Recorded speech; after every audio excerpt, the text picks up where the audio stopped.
semento niyan sa dulo mga bayan. Yan, black siya.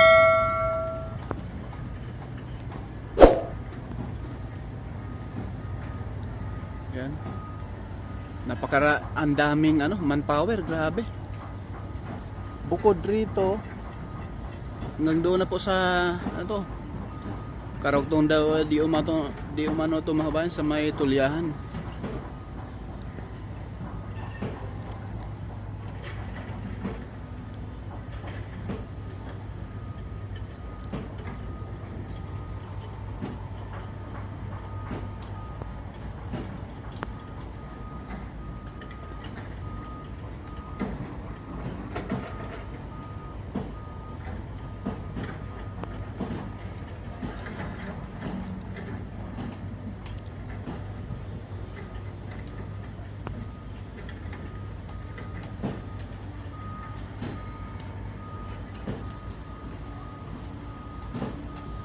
Grabe yung quality ng gawa nila.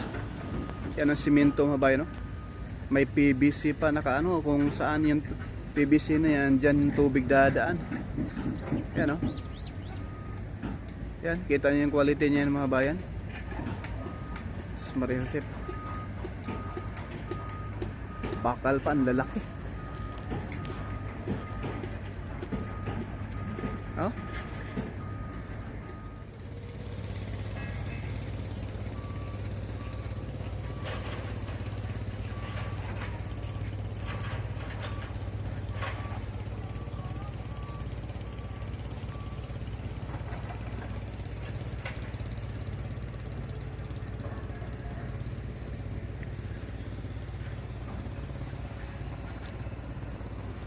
Grabe yung bakal yung tibay na simento mga bayan, no? Yung quality. Sus.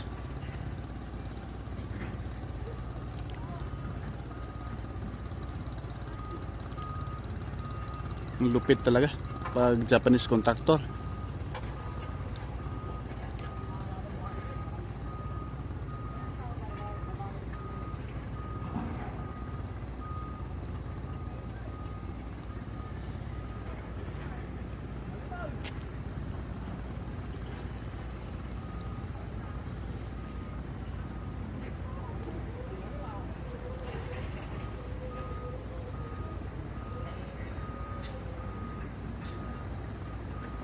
Semento mga bayan, halos mga 12 inches, mga isang roller mga bayan. Ang kapal, ang grabe, oh. Ganyan po yung kapal ng semento. Kaya sobrang tibay nitong Marikina flood control. Grabe, oh. Yan mga bayan, oh. Yan po yung pinakatok. Opo, lalaki na. Yan po mga bayan.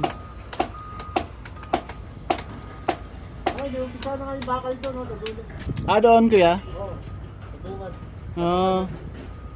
Bale, retaining wall pa rin. Oo. Full blast pa rin yung gawa ron sa dulo. Ayan, oh. Yan. Ang dami. Ang daming manpower, grabe, oh. Shout out sa Tuyo Corporation Unlimited, no? Napakapulido yung gawa. Quality.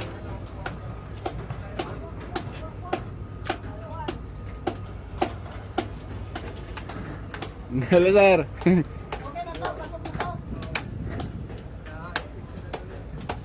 Boss, pasok na to. Yan, shout out po sa hello sir. Nagtrabaho dyan. Tuyo Corporation. Yan mga logo. Gym. Sa gym ko kayo sir? Sa gym ko? Ang laki pala ng company ng gym ko. Yun din ang nag-construct sa SLEX TR4 sa package A from Santo Tomas, Batangas hanggang sa San Pablo City, Laguna, mga bayan. Sa SLEX TR4. Wow, malaking company pala ang gym ko. Mayroon din pala rito mga bayan kasama. Shout out sa Gymco Corporation. Sabi na vlog natin doon sa South Luzon Expressway Toll Road 4 sa portion ng Santo Tomas City, Batangas to San Pablo City, Laguna. From San Pablo Interchange mga bayan to Tiaong Interchange ay ang contractor doon ay Santa Clara. Yan oh. Grabe, napaka-quality talaga ang gawa. Ito yung flood control mga bayan na pang yung kabilang side pala, yan na pala yung Providence Village.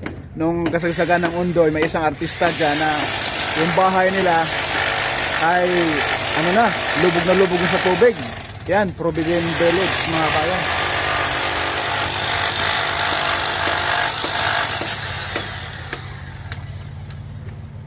Solid ang gawa.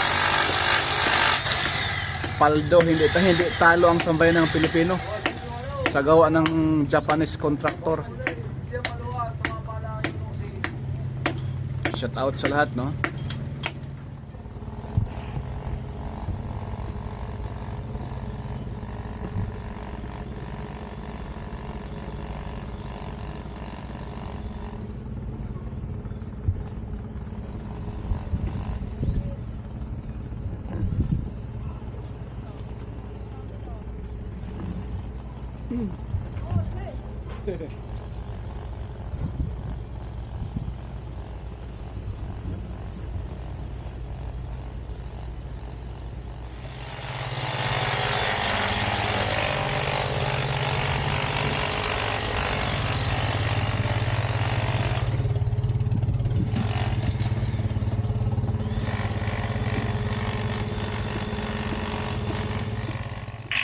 Tingnan nyo po mga kabayan yung sheet pile na binabaon nila.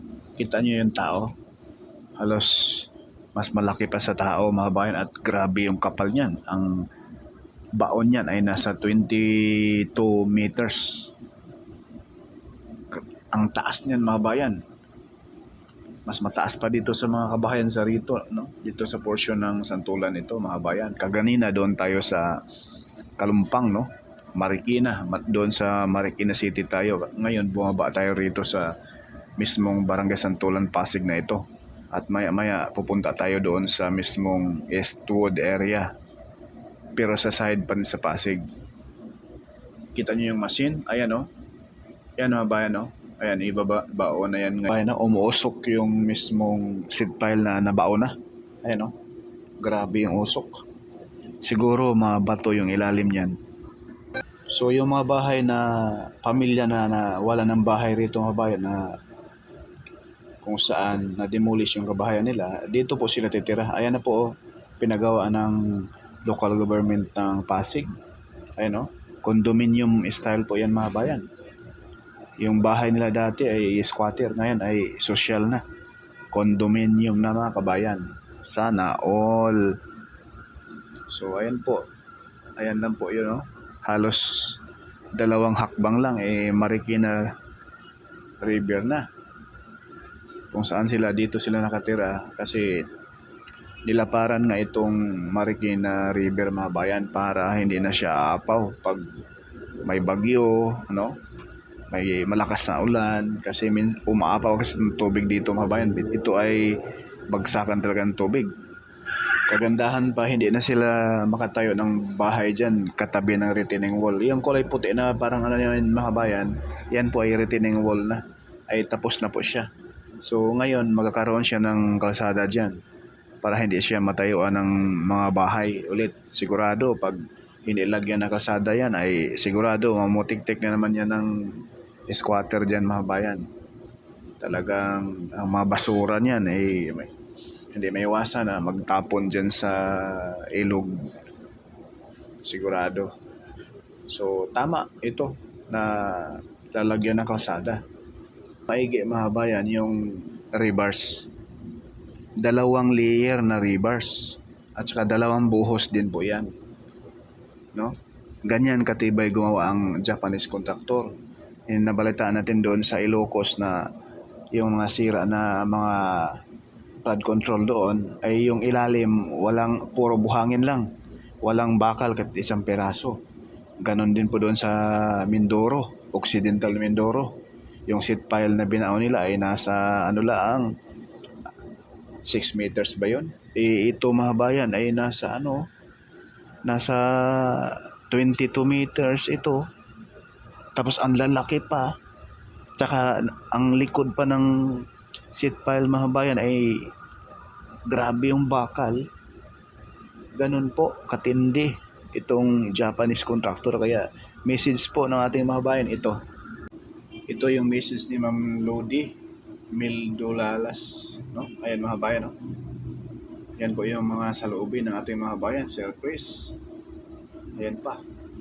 Yan po yung mga shoutout po sa nag-comment dyan, no? Talagang may concern sila sa ating bansa dahil nakakasawa na po talaga. Grabe yung nakawan dyan sa ahensya ng DPWH. May nag-comment pa nga rito, dapat i-demolish na yung DPWH mga bayan. Dahil yan ang grabe yung corruption dyan, no? Kaya nakakasawa na yung gobyerno. Talagang hindi sila nandidiri, no, na pinapakain sa kanilang mga anak, mga mahal nila sa buhay na galing sa pira na pinaghihirapan ng sambayan ng Pilipino. Pinapalamon sa kanilang mga pamilya, no? Minsan kasi yung mga nasa kapangyarihan ay minsan tig-dalawa asawa, may mga yan, no? May ibang pamilya. Kaya porsiging nangungupit na lang sa mga project, no? Kaya karmahin din kayo, no? Kung hindi man sa inyo babalik yung karma sa inyong mga mahal sa buhay. Mga bayan sa bandang kanan, yan yung mga rebars. Tsaka 2 buhos na retaining wall. Yung pinaka gitna yan, balot na balot yan ng rebars mga bayan. Grabe. Bakit hindi magaya ito ng mga local contractor natin, no? Hindi sa tayo ay nananira, hindi real talk lang tayo mga bayan, no? Dahil ito ay pera po ito ng sambayan ng Pilipino.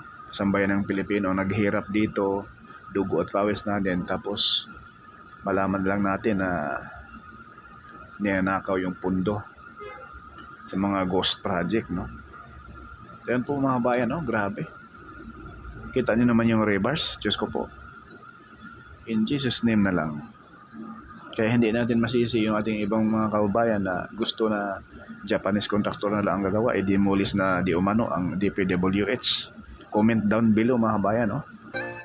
Yan lang po muna mga kabayan yung ating latest update. Abangan nyo po yung mga susunod pa. 4K Studio, hindi sikat pero nag-aabot ng balitang tapat mga kabayan. God bless po sa ating lahat mga kabayan sa sambayan ng Pilipino.